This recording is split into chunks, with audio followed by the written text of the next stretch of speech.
మరి అక్కడ బాలినేని శ్రీనివాసరెడ్డి వ్యవహారం ఏంటి సార్? మళ్ళీ ఒకసారి తెరపైకి వచ్చింది. బాలినేని శ్రీనివాసరెడ్డి వర్సెస్ టీడీపీ నేత దామచర్ల జనార్దన్. ఏంటి, ఏం జరుగుతుంది ఇద్దరి మధ్యన? అది ఆయన అధికారం లేకుండా ఉండలేక కూటమి ప్రభుత్వంలో చేరాడండి. ఆయన తెలుగుదేశంలో చేరాలనుకున్నాడట. ఉమ్, ఈ అవకాశం కుదరక మరి ఏదో జరిగింది. జనసేన పార్టీల ద్వారా కూటమిలోకి ఎంటర్ అయ్యాడు. వీళ్ళు ఒకరికొకరు పొత్తులు కుదిరినాయండి. ఉమ్, పెద్దలు రాజకీయాలు. ఎందుకంటే వాళ్ళు కేసులు పెట్టుకున్నారు, ఒకరి మీద ఒకరు కేసులు పెట్టుకొని గొడవలు అయ్యి ఎన్ని ఉన్నాయి. ఉమ్, కానీ కూటమిలోకి ఈయన ఎప్పుడైతే చేరాడో ఆ ఉమ్, కేసులు లేదు. ఈయన ఉమ్, మీద అంటే ఇప్పుడు వాసు గారి మీద జనార్దన్ చాలా మాటలు మాట్లాడాడు. భూ కబ్జాలు అన్నాడు, ఎంక్వైరీలు అన్నాడు. అవేవి మరుగున పడిపోయినాయి. అంటే ఇవన్నీ ఎందుకు మరుగున పడినాయి అంటే మేము అర్థం చేసుకుంటుంది, ప్రజలు అర్థం చేసుకుంటుంది, ఇద్దరికి రాజీ కుదిరిందని, ఉమ్, ఏదో బేరసారాలు కుదిరినాయని పెద్దలు రాజీ చేశారని అనుకుంటున్నాం. మరి ఇప్పుడు ఏమి చెడినాయో, ఎందుకు ఈ డ్రామా ఆడుతున్నారో అర్థం కావట్లేదు. వాళ్ళిద్దరిది మేము డ్రామాగా అభివర్ణిస్తున్నాం. ఎందుకంటే వాళ్ళిద్దరు కూటమి నేతలు. అవును. వాళ్ళ వ్యక్తిగతంగా ఏమన్నా మనస్పర్ధలు వచ్చినాయో లేదో తెలియదు. కేసుల్లో ఇద్దరు రాజీ పడ్డారు, అన్ని పక్కన పెట్టారు. కూటమిలో షెల్టర్ తీసుకొని ఈయన వాళ్ళిద్దరు సుఖంగానే ఉన్నారు, బాగానే. మరి ఇప్పుడు ఎందుకు బయటకు వచ్చి ఆయన వ్యక్తిగత సమస్యను ఏదో ప్రజల సమస్యగా రుద్దాలని? ఏం జరిగిందో తెలీదు. 2 సంవత్సరాల నుంచి ఇక్కడ వైఎస్ఆర్సీపీ ప్రజా పోరాటాలు చేస్తా, ప్రజల పక్షాన నిలబెడతా, జగనన్న ఇచ్చిన ప్రతి పిలుపుకి స్పందిస్తా, అవి కాకుండా ఇక్కడ రైతాంగ సమస్యల మీద, పేదల సమస్యల మీద, ఈ భూ కబ్జాల మీద పోరాడుతూ ఉంటే ఇవాళ వచ్చి ఆయనకేదో అక్కసు ఉందని చెప్పి మేము మాట్లాడలేదని, ఆయన కోసం మేము మాట్లాడాం కదా. ప్రజల పక్షాన ఉమ్. ప్రజల తరఫున మాట్లాడతాం. వాళ్ళిద్దరు గ్లిడ్జ్ ఏందో వాళ్ళకే తెలియాలి, మాకు అర్థం కావట్లా. అంటే మీరెందుకు మాట్లాడాలట? మీరే ఎవరు దేని గురించి మాట్లాడాలట మీరు? ఏదో నేను అంటున్నాడు, వైసీపీ తెలుగుదేశం ఇద్దరు కలిసి నా మీద పోరాటం చేస్తున్నారు. అసలు నీ మీద పోరాటం చేయడానికి ఆయన హైదరాబాద్ లో కూర్చున్నాడు. 2 సంవత్సరాల నుంచి ఊళ్ళోకి రాట్లా. చుట్టం చూపుగా ఇప్పుడు 3-4 విజిట్లే వచ్చాడు. ఉమ్. మరి ఆయన ఏం చేస్తున్నాడో ఏందో తెలియట్లా. అసలు ఎవరేం జరుగుతుందో కూడా తెలియని మనిషి ఏదో ఒకటి మాట్లాడతాడు. అవి మేము ప్రాతిపదిక తీసుకోవట్లేదు. కానీ తెలుగుదేశం పార్టీ మాత్రం ఇక్కడ అరాచకాలకు దారి తెరలేపింది.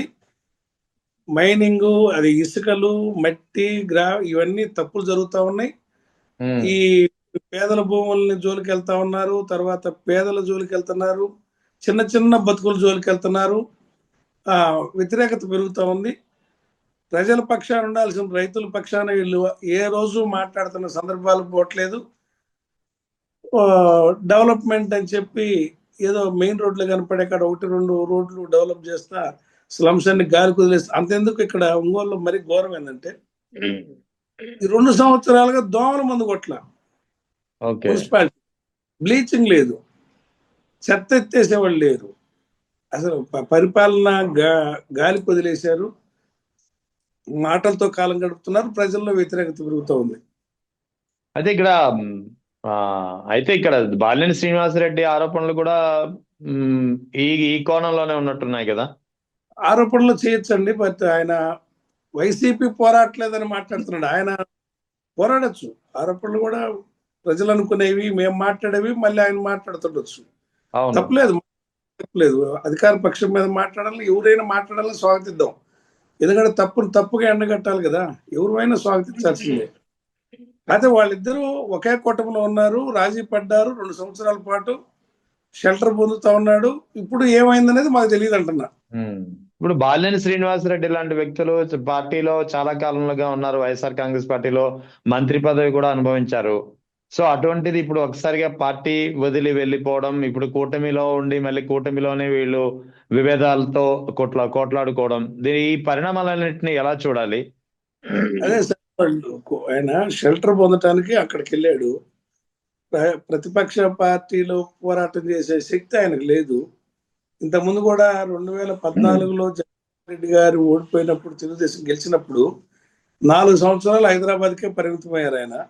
చివరి సంవత్సరం ముందుగా ఇక అధికారం వచ్చుద్ది అని జగన్ గారు క్లియర్ గా మనకు ఒక వాతావరణం వచ్చినప్పుడు జిల్లా పార్టీ బాధ్యతలు తీసుకొని వచ్చాడు.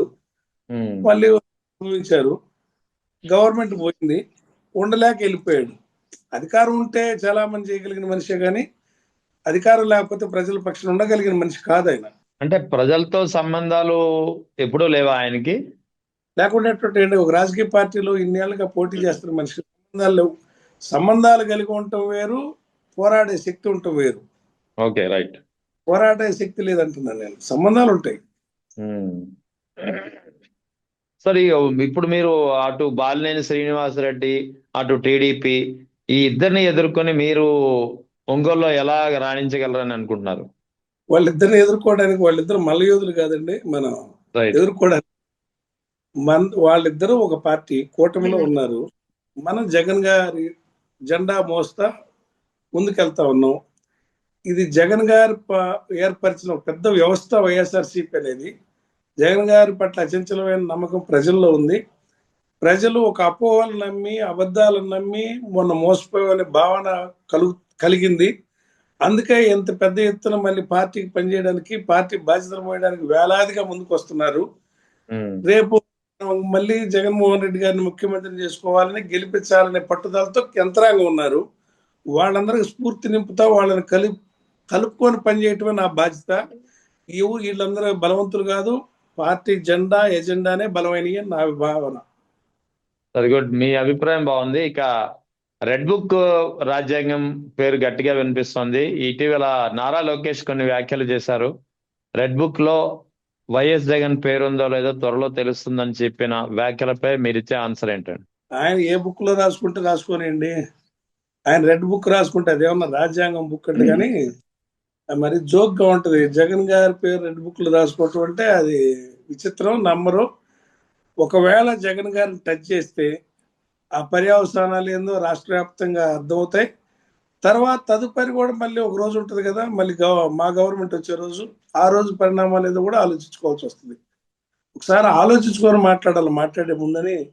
జగన్ గారు లాంటి నాయకుడి గురించి మాట్లాడే ముందు కొంచెం జాగ్రత్తగా ఆలోచించుకుంటే మంచిదని నా భావన. సో ఓవరాల్ గా కూటమి ప్రభుత్వం తీసుకుంటున్నటువంటి విధానాలు కావచ్చు, నిర్ణయాలు కావచ్చు, వీటిపై ప్రజల్లో ఎలాంటి అభిప్రాయం వ్యక్తమవుతుందంటే మీరేం చెప్తారు?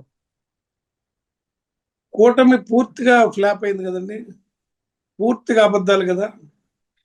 కూటమి పూర్తిగా అబద్ధాలు, అసత్యాలు.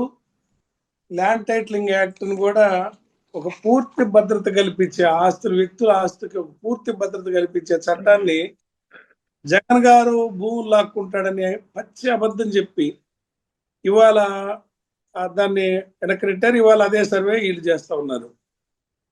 తర్వాత ఆడపిల్లలకి స్త్రీనిధి అని చెప్పి మనిషికి 18,000 ఒక్కొక్క ఆడపిల్లకి ఇస్తాను సంవత్సరానికని, నిరుద్యోగ భృతి ఒక్కొక్కరు 36,000 ఇస్తానని పూర్తిగా సత్యాలు కదా.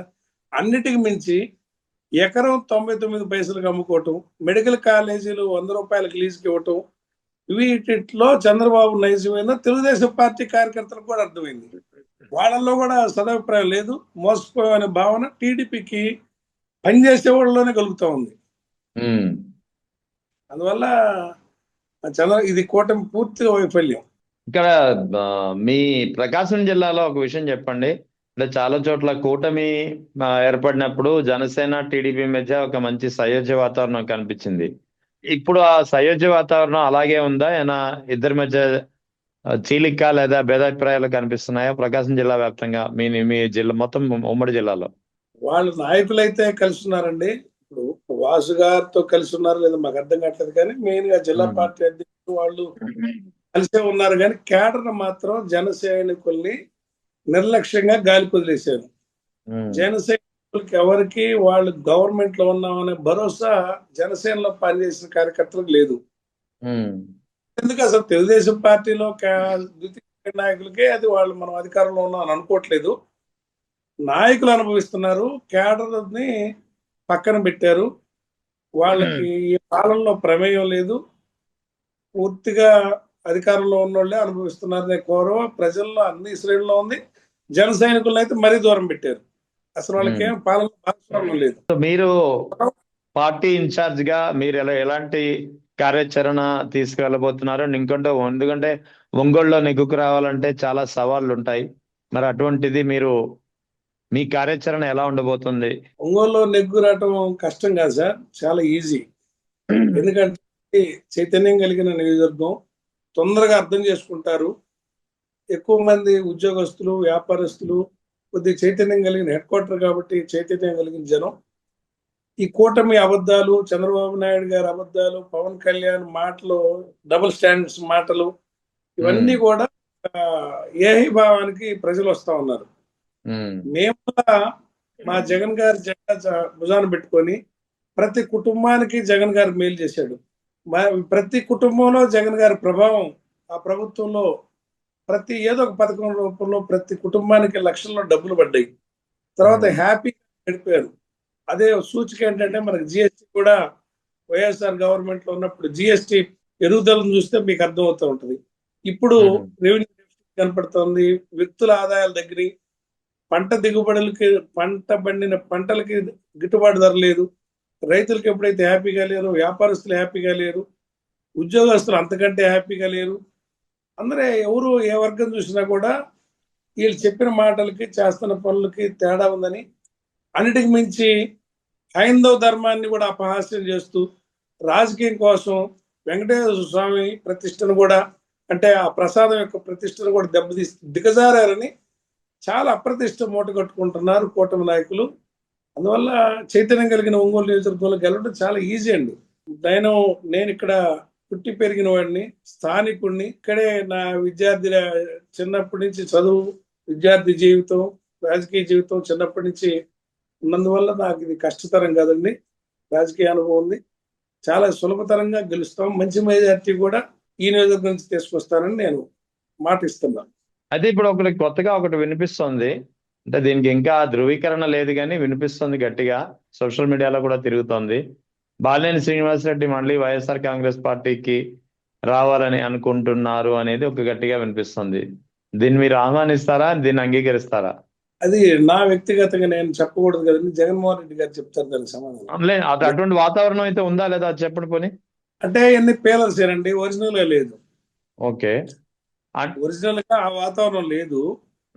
ఆ వచ్చే జనం ఎవరన్నా 10 మందిని రాబట్టుకోవడం కోసం నేను వైసీపీ వాళ్ళు కనపడినప్పుడు వైసీపీకి వస్తానంటాం, జనసేన నాయకులు కనపడినప్పుడు మన పార్టీ జనసేన, నేను దాన్ని బలపరుస్తున్నాను, నాకు 4 జిల్లాల బాధ్యత వస్తుంది, అది వస్తుంది, ఇది వస్తుందని వాళ్ళకి చెప్తూ ఏదో 10 మందిని కూడగట్టుకోవడానికి చెప్పే మాటలుగానే అభివర్ణించాలి తప్ప నిజం కాదండి అది. అంటే వాస్తవానికి ఆయన అయితే వైసీపీ నేతలు ఎవరైనా కలిసినప్పుడు పార్టీలోకి వస్తానని చెప్తున్నారు. ఆయన నేతలు ఎవరు కలుస్తున్నట్లేదండి. ఎవరైనా కలిసినప్పుడు పేలర్స్ ఎవరో కార్యకర్తలకి, అంటే వైసీపీ కార్యకర్తలు యాక్టివ్ ఉండేవాళ్ళు ఎవరు కూడా కలవట్లా. తను తోటి కొంతమంది ప్రయాణం చేశారు. అవును, అదే కార్పొరేటర్లు పార్టీ మారారు. ఆ మారిన వాళ్ళ ద్వారా చెప్పిస్తుంటారు సొసైటీలో. అంటే ఆ పీలర్ ఈయనే వదులుతున్నారా అంటున్నాను నేను. ఒక్క నిమిషం సార్, వాళ్ళలోనే కొంతమంది వైసీపీలో ఉంటే బాగుండని ఉంటారు, కొంతమంది జనసేనలో ఉంటే బాగుండి ఉంటారు. వాళ్ళిద్దరికి ఎవరు చెప్పే మాట వాళ్ళకి చెప్పినందుకు వాళ్ళు చేసే ప్రచారాలు అవి, అంతేగాని తన వైపు నుంచి లేదు. అంటే బాలినేని శ్రీనివాసరెడ్డి వైపు నుంచి ఏమీ లేదంటారు? లేదండి. ఒకవేళ వస్తే పార్టీలో ఎటువంటి పరిస్థితులు ఉంటాయని మీరు అనుకుంటున్నారు? ఒకవేళ వస్తే బాలినేని శ్రీనివాసరెడ్డి తిరిగి వైసీపీ తీర్థం పుచ్చుకుంటే పరిణామాలు ఎలా ఉంటాయని మీరు అనుకుంటున్నారు? ఆ పరిస్థితి ఉత్పన్నం అవుతుందని నేను అనుకోవట్లేదు సార్. అది వేరే విషయం. ఒకవేళ వస్తే ఎలా ఉంటుంది అనుకుంటున్నారు అంటున్నాను నేను. కాని విషయాన్ని ఊహాజనితమైన మాటలు ఎందుకు అనవసరం కదా. సో ఇప్పుడు అలా అయితే ఈ ఇద్దరి మధ్య దామచర్ల జనార్దన్ వర్సెస్ బాలినేని శ్రీనివాసరెడ్డి ఇష్యూ సమసిపోయినట్టే అంటారా, లేకపోతే ఇంకా అది తీవ్రమయ్యే అవకాశాలు ఉన్నాయా? అది అంత పెద్ద ఇష్యూయే కాదు సార్.